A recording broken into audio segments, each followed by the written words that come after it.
The envelope was torn, not neatly along the seam, but jagged, like someone had opened it in a hurry and stuffed it in the recycling without thinking. I found it Tuesday morning while sorting mail at our kitchen counter, my coffee going cold in the mug that said "World's Okayest Wife," a gift from Derek 3 Christmases ago that I'd found funny then. The paper was expensive feeling, heavier than our usual bank statements, and when I smoothed it against the granite countertop, I saw why.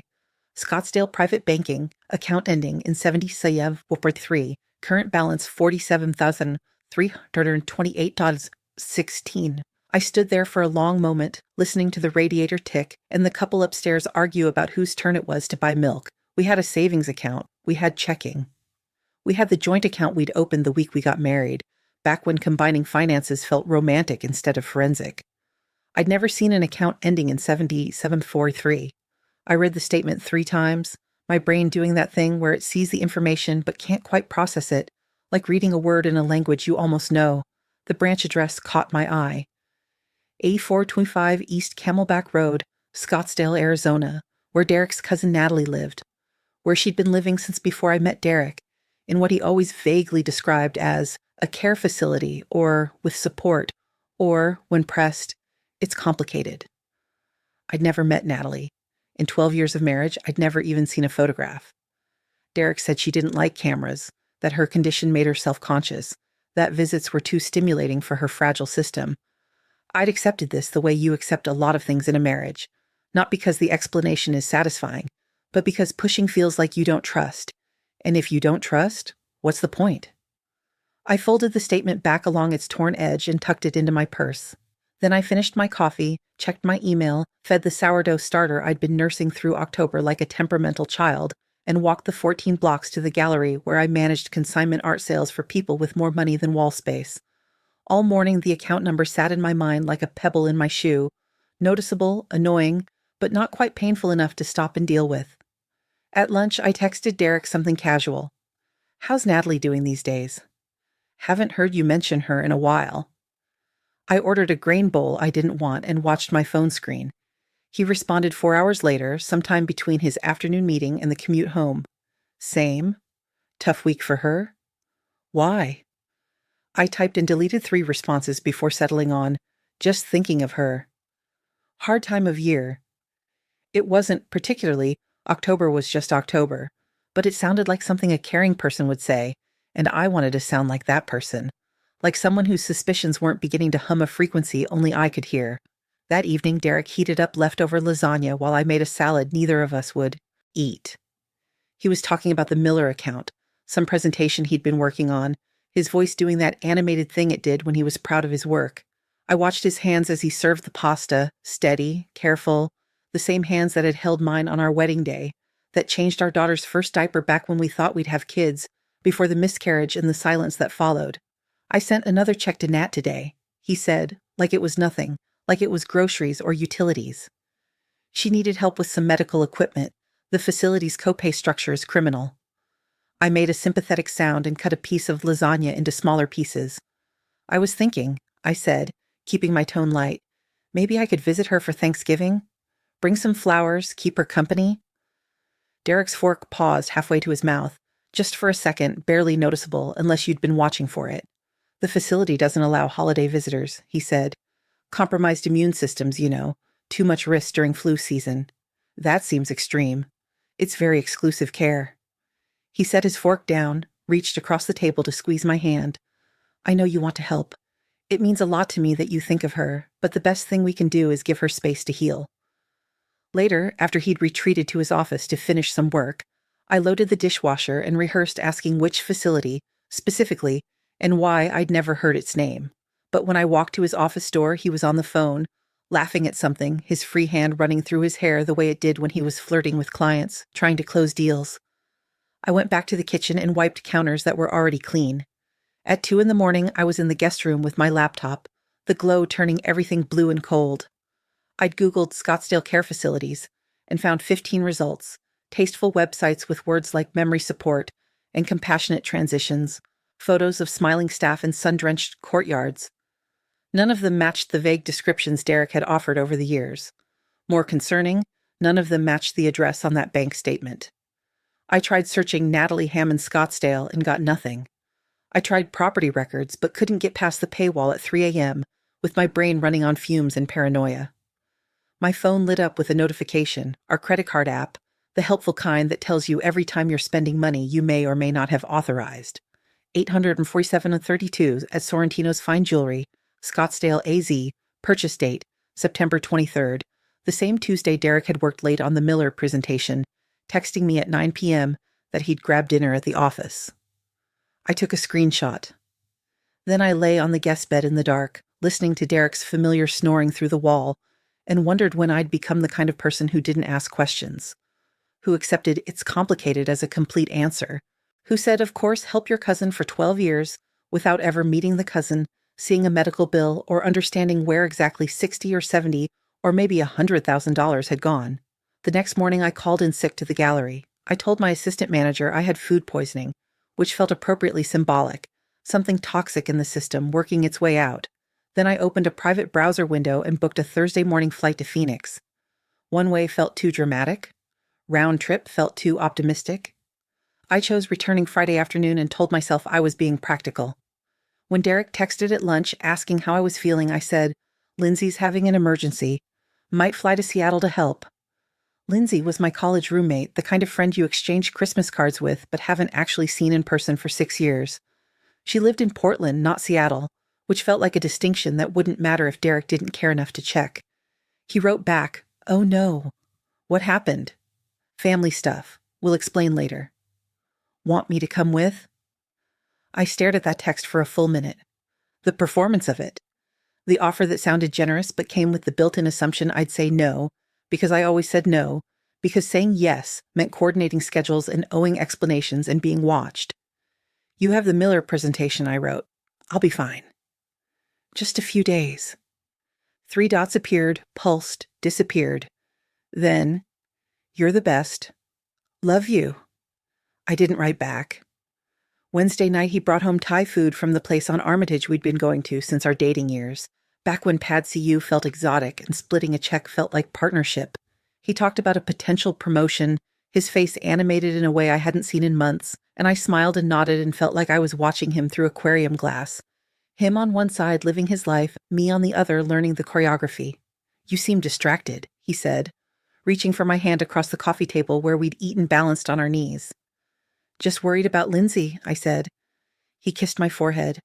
"You're a good friend. She's lucky to have you." The lie sat between us like a third person. I wondered if he could taste it.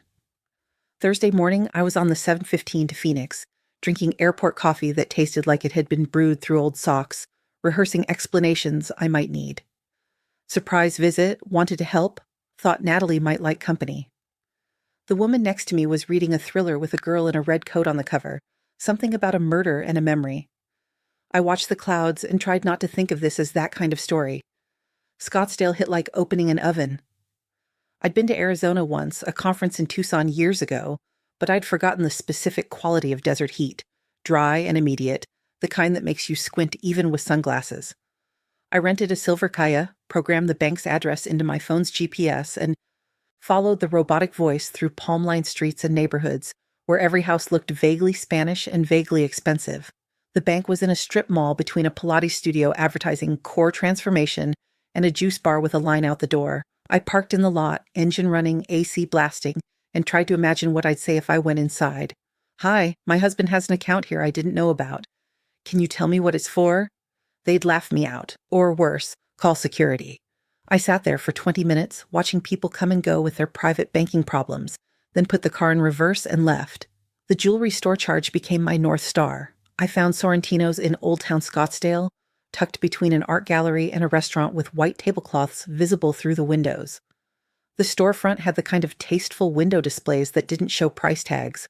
Vintage turquoise pieces, estate jewelry, a diamond tennis bracelet catching light on a velvet bust. I parked across the street and watched well-dressed women enter and exit with small turquoise shopping bags, the kind you'd save to reuse because the bag itself felt expensive. A sales associate came outside for a cigarette break.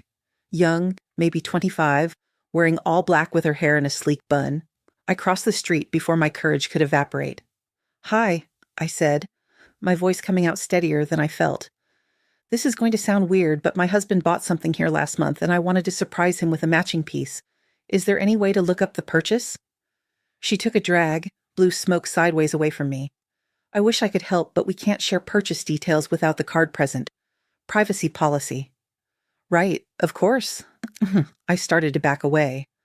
Although, she said, and something in her tone made me stop. We had this amazing tennis bracelet sale in September, sold like crazy. Everyone wanted to match the necklace their partner had bought. She smiled conspiratorial, like we were in this together. Men always buy the necklace first. I thanked her and walked back to my car on legs that felt borrowed. A tennis bracelet.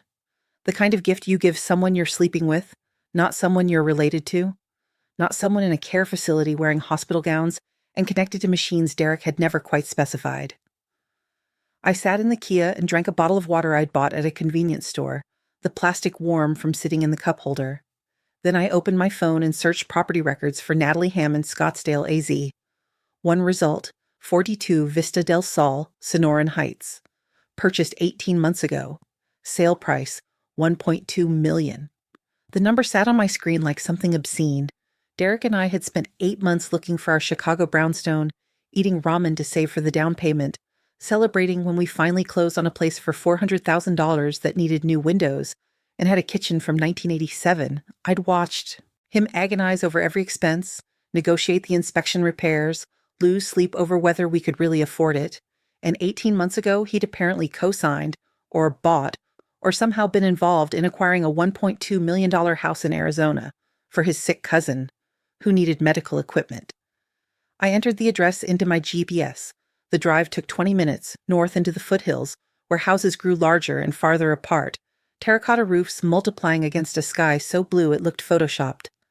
The streets had names like Desert Vista and Camelback Ridge. BMWs and Teslas sat in driveways. Everything smelled like money and irrigation. The guardhouse at Sonoran Heights was staffed by a man in his 60s reading a Lee Child paperback.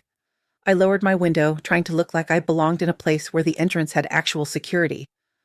I'm here to see Natalie Hammond, I said. 42 Vista del Sol. He barely glanced up, just waved me through. No visitor list, no call to confirm.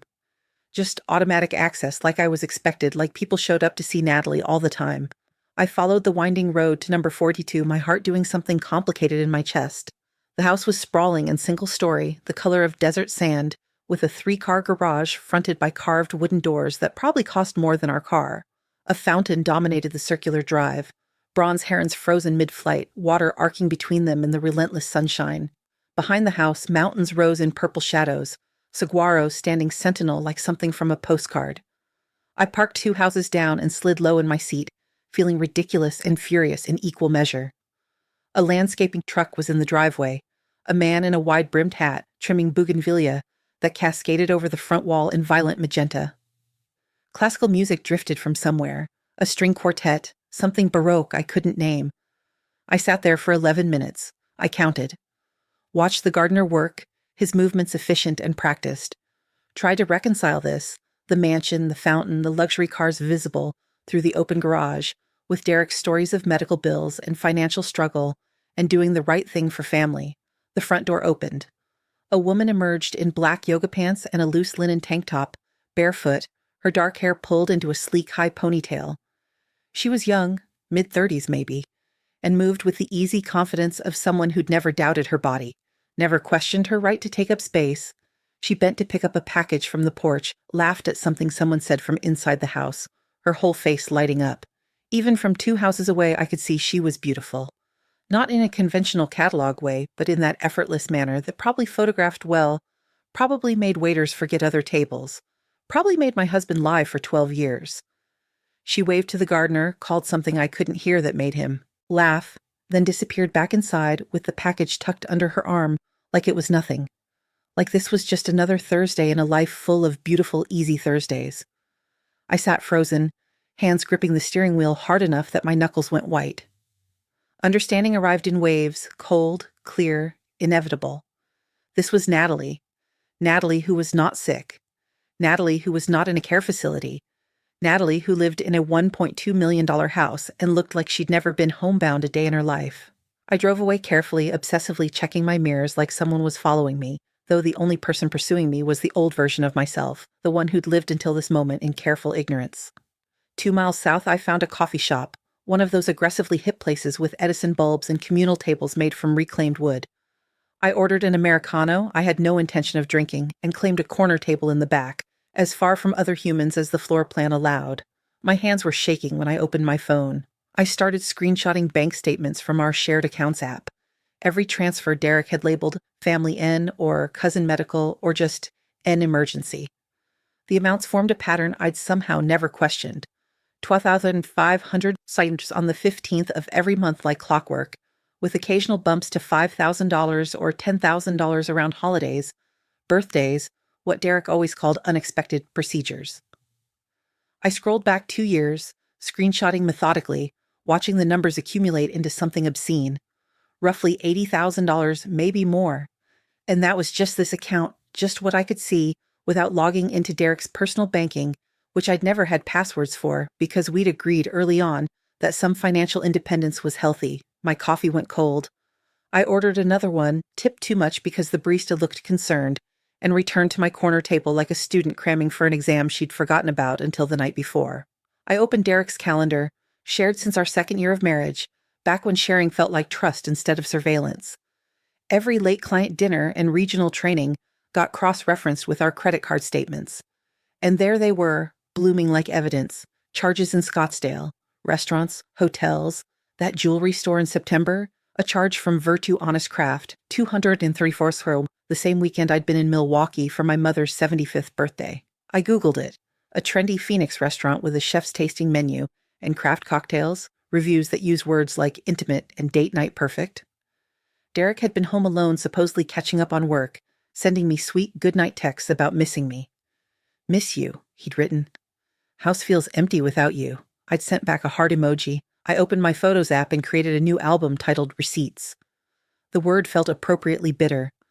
I began organizing everything chronologically: bank, transfers, credit card charges, calendar entries that suddenly looked suspicious in retrospect. Every late meeting, every business trip that maybe wasn't. A memory surfaced, sharp-edged enough to cut. 2 years ago, maybe 3, when Derek had sat me down at the same kitchen table and explained that Natalie was like a sister, after her parents died in a car accident when she was 19. That helping her through her illness was non-negotiable, morally. That family took care of family, and he couldn't live with himself if he abandoned her. I'd found it noble then. I'd even felt a little guilty for suggesting we might need to budget his help more carefully when we were trying to save for our own future. Derek had looked wounded, actually wounded, like I'd suggested something cruel, and said, "I can't abandon her when she has no one else." I'd apologized. I'd felt small and selfish. I never brought it up again.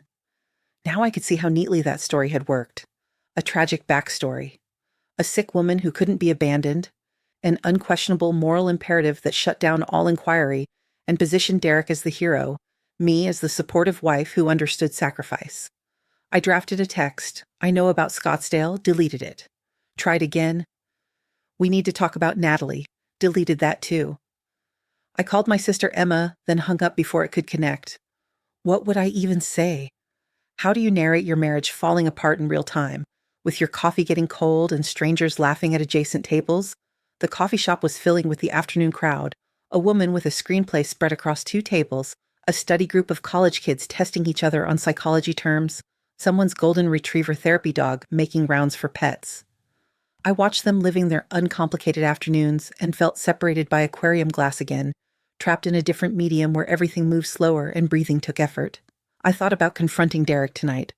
Flying home, walking in, laying out the evidence with righteous fury, demanding answers, making him explain every lie, every transfer, every time he'd kissed my forehead and told me he loved me while maintaining an entire second financial life in Arizona. But something stopped me. The image of him folding that napkin 3 times at dinner, the careful construction of his explanations, the way he'd have answers ready, probably had them ready for years, just in case. He'd reframe it somehow, make it about misunderstanding or good intentions, or how I was violating his privacy by checking up on him. I opened my notes app and started a new file. What I know. I began listing facts without interpretation. just observable truth. Bank transfers, property records, jewelry charges, calendar inconsistencies.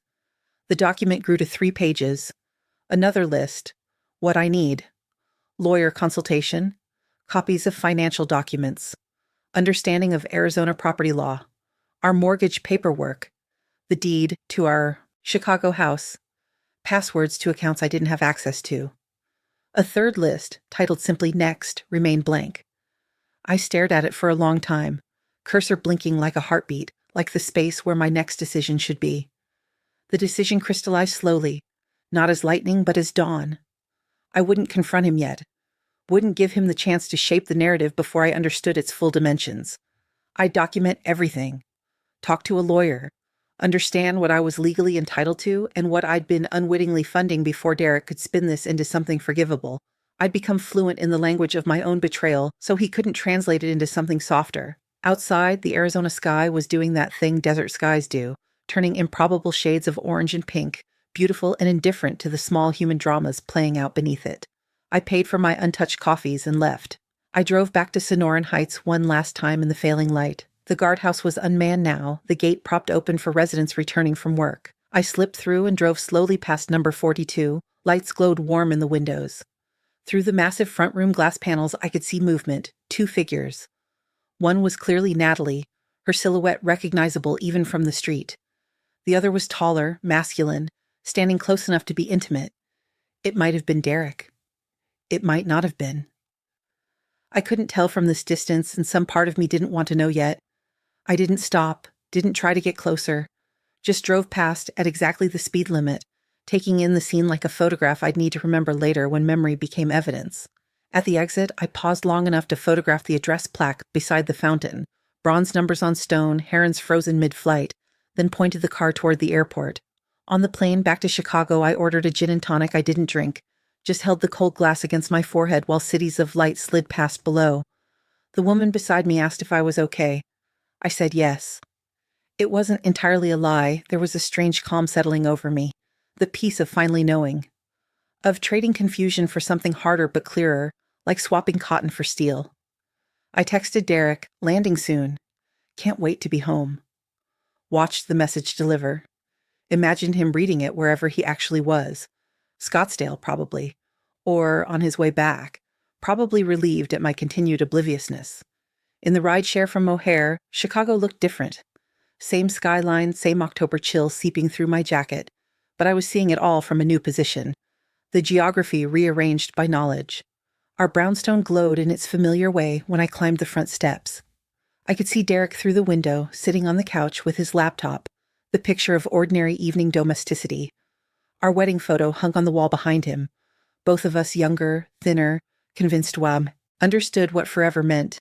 I stood on the sidewalk for a moment, keys in hand, looking at this tableau of my life, understanding that I was about to walk back into it as someone new, not the wronged wife making a scene, not the woman who'd give everyone something to talk about.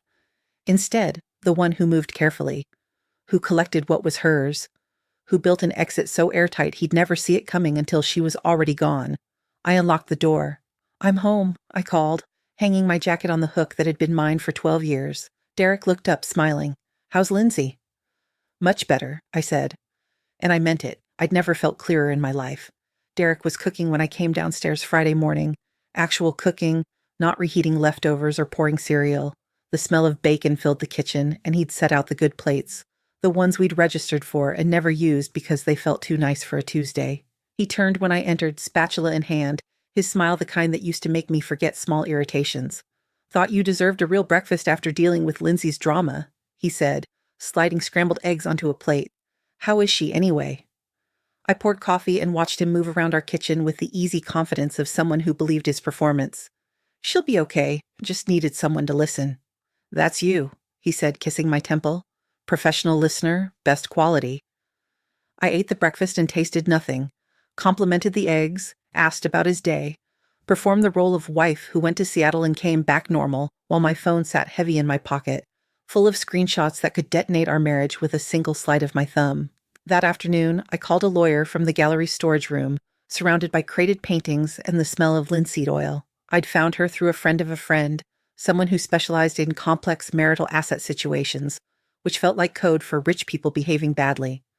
Her name was Patricia Chen, and her voice on the phone was exactly what I needed. Calm, unimpressed, like she'd heard worse every day before lunch.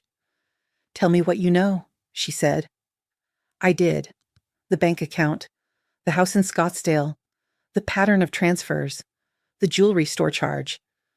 My voice stayed steady through all of it, clinical, like I was describing someone else's marriage falling apart in a different area code. Patricia was quiet for a moment after I finished. Then, "You said the house was purchased 18 months ago. Do you own property together in Chicago?" "A brownstone. We bought it 7 years ago." "Is your name on the deed?" "Both our names." "Good. Did you sign anything related to Arizona property, mortgage documents, refinancing papers, anything that mentioned Scottsdale or Vista del Sol?" I thought back through 18 months of mail, documents, the occasional DocuSign request Derek would forward with a quick "just house stuff," standard annual paperwork. I'd signed everything without reading, trusted that marriage meant not having to audit your spouse's administrative requests. "I don't think so. I'd remember Arizona." "You'd be surprised what you can miss when you're not looking for it," Patricia said, not unkindly. "I need you to find your mortgage documents, original purchase papers, any refinancing agreements, home equity lines of credit, also credit card statements going back 3 years if you can access them. Can you do that without alerting him?" "His office is in the house. He goes to the gym Sunday mornings." "Perfect. Sunday morning you become a burglar in your own home." She paused. "I'm going to say something that might sound cold, but I need you to hear it. Do not confront him yet. Do not tell him what you found. Do not ask questions that telegraph where you've been or what you're thinking. Can you do that?" I thought about Derek's smile over breakfast, the ease with which he'd lied about late dinners and business trips and a sick cousin who needed help. "Yes." "Good. One more thing. Do you have your own bank account? Money he doesn't have access to?" I'd closed my personal account years ago, consolidated everything into our joint checking because it seemed simpler, more unified, the kind of thing married people did. "No." "Open one today. Transfer enough to cover a month of expenses. Use a different bank, not your usual branch. This isn't about hiding money. It's about making sure you have resources if things escalate." After we hung up, I sat in the storage room for another 10 minutes, phone in my lap, understanding that I'd just hired a divorce lawyer, that I'd crossed from suspicion into action, and there was no pretending after this that I was just worried or confused or overreacting. Saturday, Derek suggested a movie, the new thriller everyone was talking about. We drove to the theater on Lincoln Avenue and bought overpriced popcorn and sat in the dark while explosions happened on screen. His hand found mine during a tense scene, fingers lacing through mine with familiar comfort, and I let him hold it while I calculated the cost of a one-bedroom apartment in a neighborhood I could afford alone. Sunday morning, I woke to Derek pulling on running shoes. "Gym?" I asked, my voice still sleep-rough. "Yeah. Might do the long route, grab lunch after. You want anything?" "I'm good." I watched him leave from the bedroom window, watched him jog down the front steps and turn left toward the L, his form disappearing into the crowd of morning Chicagoans pursuing their various improvements. Then I went to his office. The room was Derek tidy, which meant organized but lived in. Papers stacked neatly, pens in a cup, his Northwestern mug holding loose change. I'd been in here 1,000 times, but always as the wife passing through, bringing coffee or asking a quick question. Now I was something else. An investigator, a thief, a woman who didn't recognize her own life. I started with the filing cabinet. Found folders labeled by year, subcategorized by tax documents, insurance, house expenses. Our original mortgage paperwork was in the 2018 folder, exactly where it should be, deed in both names, no surprises there. But underneath, in a folder labeled simply Refinance 2023, I found a papers I'd never seen. A home equity line of credit for $150,000, signed in October of last year. My signature was on page 7, or something that looked like my signature, close enough that I had to compare it to my real signature on the original deed to see the differences. The middle initial slightly wrong, the loop of the G in my last name not quite right. He'd forged my signature, taken equity from our house, from the house I'd helped buy, helped renovate, helped make into something worth borrowing against, and I'd never known. I took photos of every page. Then I kept searching. An envelope in the back of the drawer, unsealed. copies of wire transfers to an account at Scottsdale Private Banking. My hand shook photographing them. Amounts ranging from $5,000 to $25,000, dated over the past 18 months. A sticky note in Derek's handwriting, SPB Act 7743NH. In another folder, buried under old utility bills, a real estate closing statement for 42 Vista del Sol. Purchase price, $1.2 million. Down payment, $240,000. Mortgage holder, Scottsdale Private Banking. Co-borrowers, Derek Hammond and Natalie Hammond. Not cousins, co-borrowers.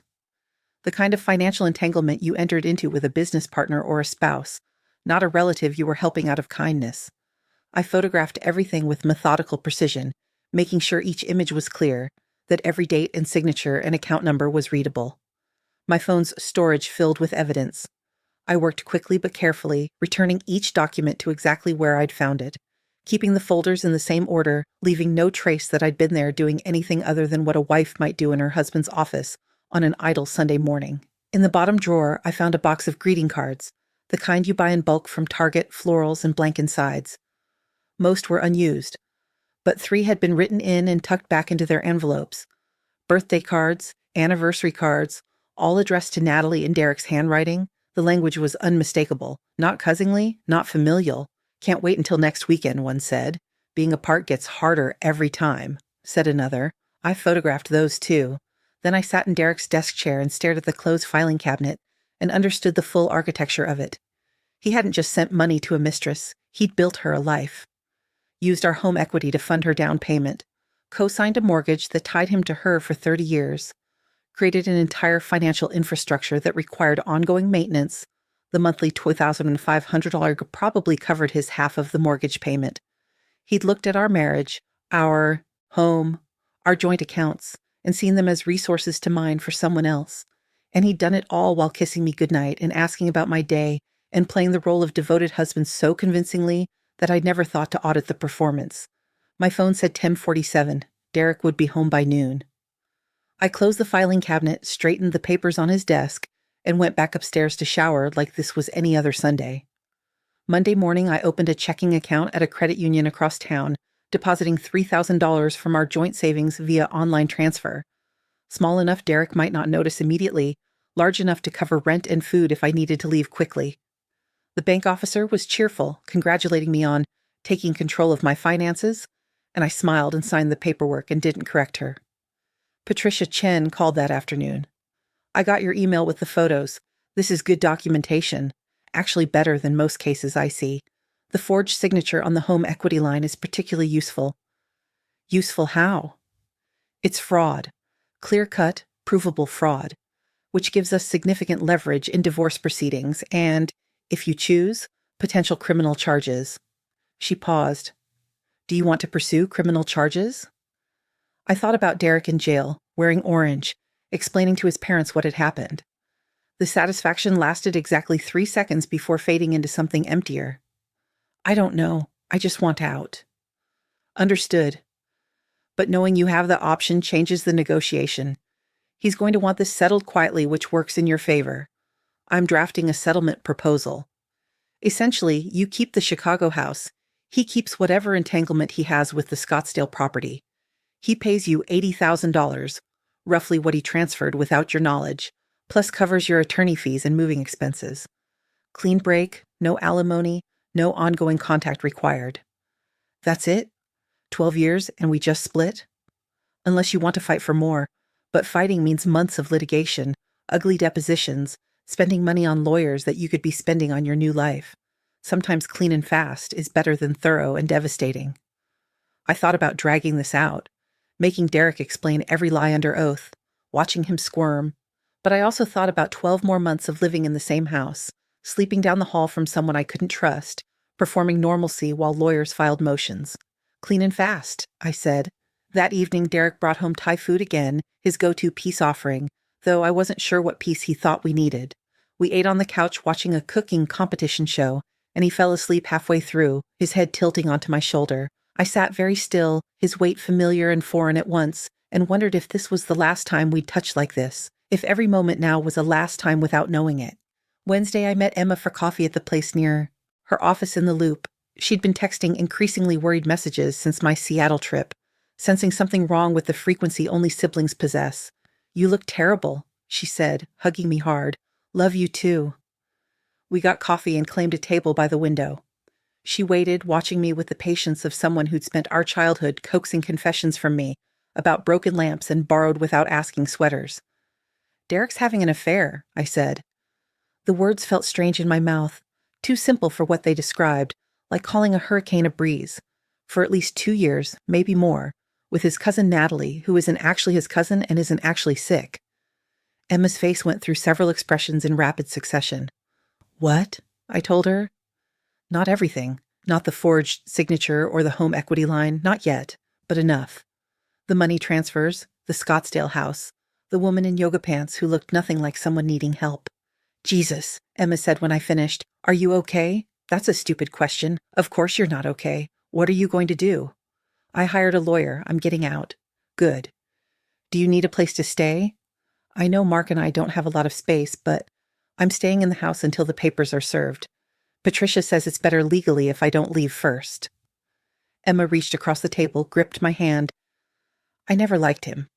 I know I never said it, but I always thought he was too smooth. Too good at saying the right thing."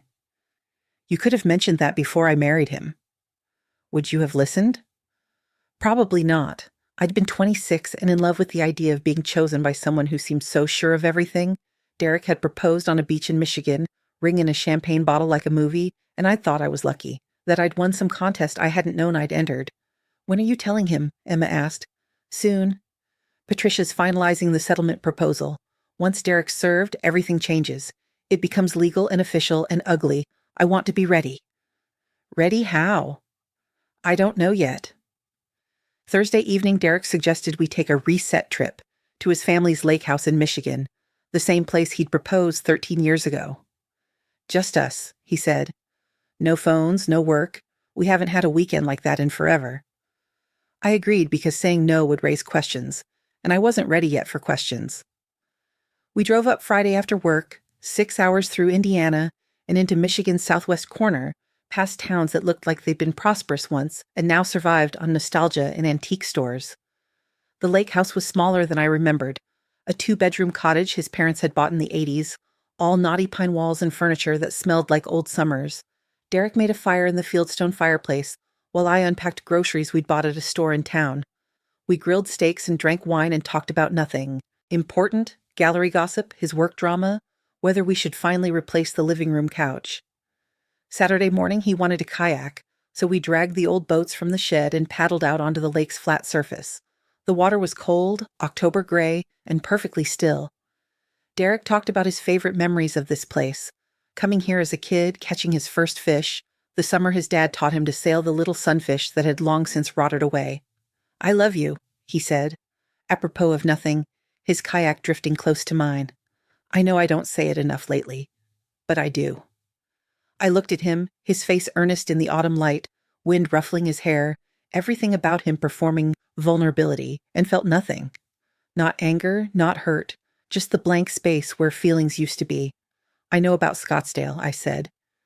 His paddle stopped mid-stroke. The lake was so quiet I could hear a fish jump 30 yards away. "What?"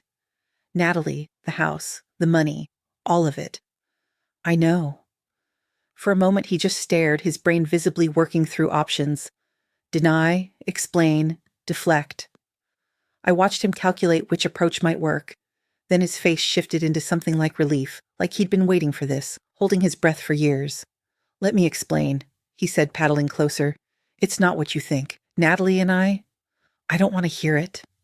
My voice came out steadier than I expected. "I'm filing for divorce. The papers will be served next week. I wanted to tell you before they showed up." "You can't just... There are things you don't understand about my relationship with her. Context, history." "The history where you forged my signature to take equity from our house? That context?" His paddle slipped, clattering against the kayak's side. "I was going to pay it back. It was temporary, just until..." "Until what?" "Until I never found out. Until the house was paid off and I was too old to start over." I turned my kayak toward shore. "I don't care anymore, Derek. I don't care about Natalie or why you lied or how you justified it to yourself. I'm done." Don't do this, he called after me. Please, can we just talk about this like adults? I paddled away, my arms burning with effort, and didn't look back. The drive home was 6 hours of Derek alternating between apology and anger. He was sorry. He'd made a mistake. He'd been confused. Natalie had needed help, and it had spiraled. I'd invaded his privacy, gone through his things, followed him, violated his trust. I didn't understand. Natalie had been there for him during a dark time. I'd been distant after the miscarriage. He'd needed someone who understood him. I watched Indiana scroll past the window and let him talk. Every word was just confirming what I already knew. He was someone who rewrote history to make himself the protagonist, who believed his own press releases, who thought explanation was the same as justification. By the time we reached Chicago, he'd moved to bargaining. We could try counseling. He'd end things with Natalie. We could start over, rebuild trust. Wasn't 12 years worth fighting for? No, I said as he pulled into our street. It's not. I moved into the guest room that night. Derek stood in the doorway watching me make up the bed with sheets from the linen closet. This is really happening, he said quietly. Yes. What do you want me to do? Nothing. I want you to do nothing. Just let this end. He left without another word. I heard his office door close, then the sound of him on the phone, voice low and urgent, probably calling Natalie to explain that the charade was over. Monday morning, Patricia emailed the finalized settlement proposal. I read it twice, then approved it. Derek would be served at his office Wednesday afternoon. Patricia said serving him at work was more likely to result in him signing quickly, avoiding the embarrassment of colleagues knowing why a process server had shown up. Tuesday night, Derek tried one more time. He knocked on the guest room door around 10, asked if he could come in. I just want to understand, he said, sitting on the edge of the bed I'd claimed. What changed? When did you stop loving me? I thought about that, tried to pinpoint the exact moment. Was it finding the bank statement, seeing Natalie's house, reading the greeting cards he'd written to her? Or was it earlier, some gradual erosion I hadn't noticed until the foundation was gone? I don't think I stopped, I said finally. I think I just realized the person I loved didn't exist, that I'd been in love with the performance, not the actor. He flinched. That's cruel. Is it? You lied to me for years, Derek, every day. Every time you said you were working late or sending money to your sick cousin or that you loved me, those were lies. You created a whole second life and expected me to fund it without knowing. That's what's cruel. I never wanted to hurt you. But you did it anyway. That's worse. If you'd wanted to hurt me, at least it would mean I mattered enough to be worth the effort. This way, I was just collateral damage in your romance with someone else. He stood, walked to the window overlooking the street. For what it's worth, I did love you. Still do, in my way. Your way isn't enough. Wednesday, I went to work like normal. Spent the afternoon helping a collector decide between two abstract pieces for her living room, discussing color theory and light flow, like my marriage wasn't disintegrating 6 miles away in a loop office building. At 3:47, my phone buzzed, a text from Patricia with a thumbs-up emoji. Derek had been served and had accepted the documents without incident. I finished my shift, locked up the gallery, took the L home through the early November dusk. Chicago looked like itself. Same brownstones, same people hurrying with purpose or killing time. But I was different. The papers had been served, which meant I was officially someone whose marriage had ended. A statistic? A cautionary tale? A woman starting over at 38. Derek wasn't home when I arrived. I made pasta, opened the expensive wine we'd been saving for no particular occasion, and ate alone at the kitchen table where we'd negotiated 12 years of daily life. The quiet felt enormous. He came home around 8, went straight to his office, stayed there. I heard him on the phone, multiple calls, long stretches of silence between them. Probably talking to lawyers, family, Natalie, working through his own version of grief. I washed my single dish, poured another glass of wine, sat in the living room we'd decorated together with furniture we'd chosen on Sunday afternoons at West Elm and Crate and Barrel. Everything in the house had a story, the rug we'd found at an estate sale, the lamp Emma had given us as a wedding present, the coffee table Derek had refinished himself one summer. How did you divide that? Who got the memories attached to objects? Could you split a life down the middle like property and expect both halves to function independently? Thursday morning, Derek left early before I woke up. He'd left a note on the kitchen counter. Staying at a hotel until we figure out next steps. Take your time with the house. Take your time. Like he was doing me a favor. Like leaving wasn't the least he could do. Friday, Patricia called with good news. Derek's lawyer had reviewed the settlement and recommended he accept it. He knows he doesn't have leverage, she said. The forged signature alone is enough to ensure you get a favorable ruling if this goes to court. He's motivated to settle quietly. How long? If he signs by Monday, we could have a decree within 6 weeks. Uncontested divorces move fast once everyone agrees. 6 weeks. Thanksgiving would come and go. Christmas. The new year would arrive, and I'd enter it divorced and alone and living in a house haunted by the ghost of a marriage I'd believed was real. That's good, I said. Fast is good. How are you holding up? I honestly don't know. That's normal. Give yourself permission to not know for a while. I spent the weekend sorting through the house like an archaeologist, deciding what belonged to me versus us versus him. Some things were obvious, my clothes, my books, my grandmother's china. But what about the couch we'd bought together? The television we'd debated specs on for weeks? The art we'd collected from my gallery, pieces I'd gotten at staff discount because I'd loved them, and Derek had indulged me? Emma came over Sunday with boxes and packing tape. We worked in silence mostly, wrapping glasses in newspaper, sorting through the accumulated debris of 12 years. She didn't offer platitudes or say I was better off. She just helped me pack, occasionally stopping to hug me when I found something particularly loaded. Our wedding album, a birthday card Derek had given me when we were still happy, a photo of us at the lake house looking young and stupid, and convinced of our own permanence. Monday morning, Patricia called. Derek had signed. The settlement was official, just waiting for the court's approval and the final decree. Congratulations, she said. You're almost free. Free. The word felt strange, both exactly right and completely inadequate. I walked through the house that evening, touching things like I was memorizing them in Braille. The banister Derek had refinished, the kitchen where I'd learned to make his mother's lasagna, the guest room where I'd spent the last 2 weeks sleeping alone. This house had been mine, then ours, and soon would be just mine again. But it would never feel the same. Every room had Derek's ghost in it, not the real Derek, but the one I'd believed in. The husband who worked late because he was dedicated, the man who sent money to help family because he was generous, the person I'd built a life around who turned out to be a fiction. I couldn't live here anymore. Not because it was haunted, but because I'd become someone who needed different walls.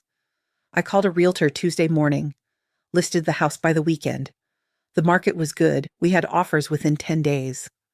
I accepted $20,000 over asking from a young couple who looked at the breakfast nook and talked about putting a high chair there someday. Derek signed off on the sale without argument. Maybe he was relieved. Maybe he felt guilty enough to not fight me on this one thing. Maybe he just wanted it over. The closing was scheduled for January 15th. I found a one-bedroom apartment in Andersonville, smaller, cheaper, mine alone. It had north-facing windows that filled the living room with indirect light, perfect for reading. No memories lived there yet. I could become anyone in that space. December arrived with the kind of cold that makes your lungs hurt. I started packing in earnest. The realtor wanted the house staged, so most of my stuff went into storage. I kept only what I'd need until the closing. Clothes, toiletries, my laptop, books I was rereading to remember who I'd been before Derek. Emma hosted Christmas. I showed up with wine and a pie I'd stress-baked at 3 a.m, and we pretended everything was fine. Her kids asked where Uncle Derek was, and Emma said traveling for work, and I loved her for lying so easily to protect me. New Year's Eve, I spent alone in the house, packing the last boxes. At midnight, I stood at the front window with a glass of champagne I'd bought just for this, watching fireworks bloom over the city in the distance. People were celebrating, new beginnings, fresh starts, all that symbolic renewal. I felt nothing. Just tired. Ready to be done. The divorce decree arrived January 8th, a Tuesday. Official court stamp, judge's signature, the state of Illinois declaring that Derek Hammond and I were no longer married. 12 years reduced to 3 pages of legal language, terms and conditions, what each party agreed to forfeit and retain. I filed it in a folder labeled done and didn't cry. The closing was routine, a conference room downtown, 2 lawyers, a title company representative who made small talk about the weather. I signed papers that transferred the house to the young couple with high-chair dreams. Derek had done his part remotely, sent his signatures via DocuSign, avoided having to see me one last time. The check for my half of the proceeds was deposited electronically. I walked out of that conference room with my phone showing a bank balance that looked surreal, enough for first and last month's rent on the new place, furniture, a cushion while I figured out what came next. I was 38 years old, divorced, starting from scratch. It should have felt like failure. It felt like freedom. Moving day was Saturday. Emma and her husband Mark helped load boxes into a U-Haul, and we made a convoy across the city to Andersonville. The new apartment was empty and bright, hardwood floors echoing with our footsteps. "It's perfect," Emma said, surveying the space. "Very you." Was it? I wasn't sure I knew who me was anymore, but I could learn. That's what this space was for, figuring out who I was when no one else was writing the script. We ordered pizza and unpacked boxes until evening. Mark assembled my new bed frame while Emma and I hung curtains and debated furniture placement. By 9 o'clock, the place looked almost livable, bed made, kitchen functional, books on shelves. After they left, I sat on the floor in the empty living room, back against the wall, looking at my new life contained in cardboard boxes and unfamiliar light. My phone buzzed. A text from a number I didn't recognize. I wanted to apologize. I didn't know you existed until recently. For what it's worth, I'm sorry. Natalie. Finding my number somehow, reaching out with her version of closure. I read it 3 times. Thought about responding, asking questions, demanding explanations, telling her exactly what she'd helped Derek destroy.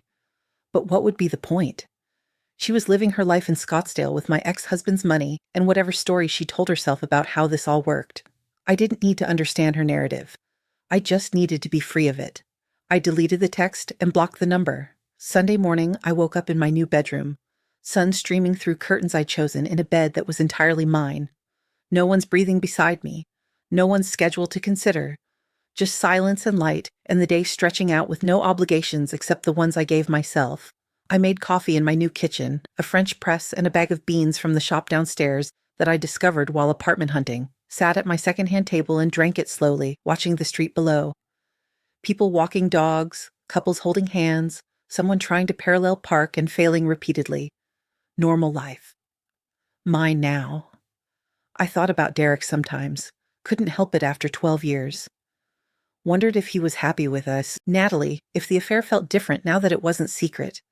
If he told her the truth, or if he'd constructed a new mythology, where I was the villain and they were the tragic lovers, kept apart by my unreasonable attachment to honesty.